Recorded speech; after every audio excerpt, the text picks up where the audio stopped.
بسم اللہ الرحمن الرحیم۔ شعبان کے مہینے میں روزے رکھنا کیسا ہے؟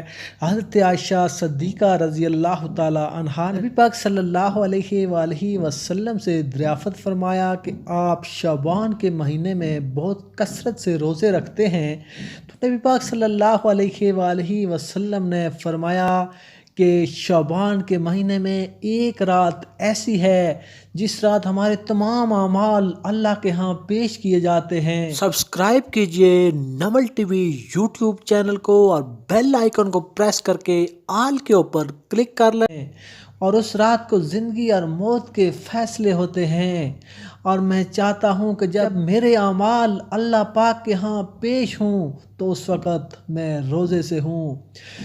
شعبان کے مہینے کی بہت زیادہ فضیلت ہے۔ 15 شعبان کی رات کو جو شخص رات کو عبادت کرتا ہے، دن کو روزے رکھتا ہے اور اللہ پاک سے اپنے گناہوں کی معافی مانگتا ہے، تو اللہ پاک اس کے سارے گناہ معاف فرما دیتے ہیں، سوائے شرک اور کینہ کرنے والوں کے، یعنی وہ لوگ جو شرک کرتے ہیں اور کینہ رکھتے ہیں، ماں باپ کے نافرمان ہیں اور قطع تعلق کرنے والے ہیں، ان کی بخشش نہیں ہوتی۔ شعبان کے روزے نفلی روزے ہیں۔ حضرت عائشہ صدیقہ رضی اللہ تعالی عنہ اپنے قضاء روزے شعبان میں پورا کرتی تھی، جو ان کے وہ روزے جو رہ جاتے تھے، قضاء تھے، وہ آپ شعبان میں آپ پورا فرماتی۔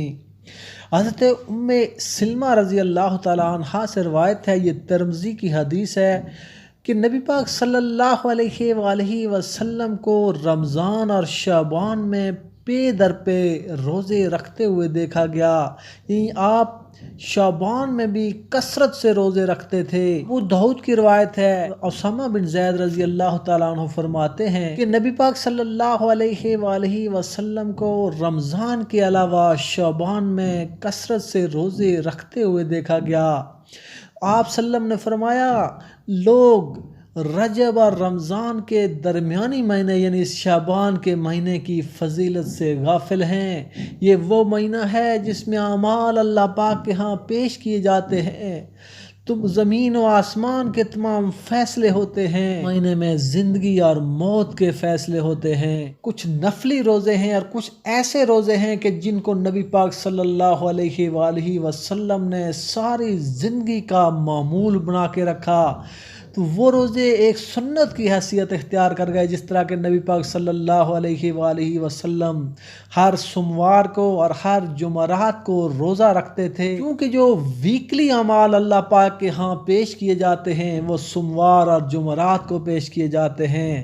یوں تو اللہ پاک ہر چیز کا علم رکھنے والے ہیں۔ فجر اور عصر کے وقت بھی جو روزے مرہ کے یعنی روزانہ کے اعمال ہیں وہ اللہ پاک کے ہاں پیش کیے جاتے ہیں، تو یہ سوموار اور جمعرات کی روزے کی حیثیت بھی ایک سنت کی سی ہے۔ اور اسی طرح نبی پاک صلی اللہ علیہ وآلہ وسلم 13، 14 اور 15 تاریخ کو، یعنی چاند کی 13، 14 اور 15 تاریخ کو روزہ رکھتے تھے، اور ان روزوں کو ایام بیض کے روزے کہتے ہیں۔ اور نبی پاک صلی اللہ علیہ وسلم نے فرمایا کہ جو شخص یہ 3 روزے ہر ماہ رکھے گا وہ ایسا ہے گویا کہ وہ ساری زندگی روزے سے ہے۔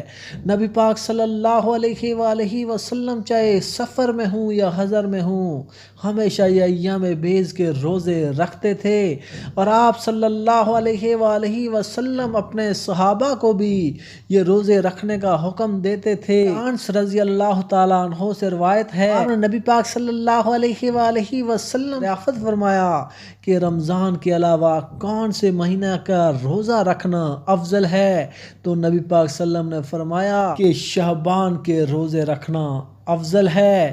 پھر آپ نے فرمایا کہ صدقہ کس مہینے میں کرنا افضل ہے، تو نبی پاک صلی اللہ علیہ وآلہ وسلم نے فرمایا کہ رمضان میں صدقہ کرنا افضل ہے۔ اس لحاظ سے 13، 14 اور 15 تاریخ کے روزے بھی سنت موقدہ کی حیثیت رکھتے ہیں، اور اس طرح سوموار اور جمعرات کا روزہ بھی سنت موقدہ کی حیثیت رکھتے ہیں۔ اللہ پاک دین کو سمجھنے اور اس پر عمل کرنے کی توفیق عطا فرمائے۔ وما علینا الا البلاغ المبین۔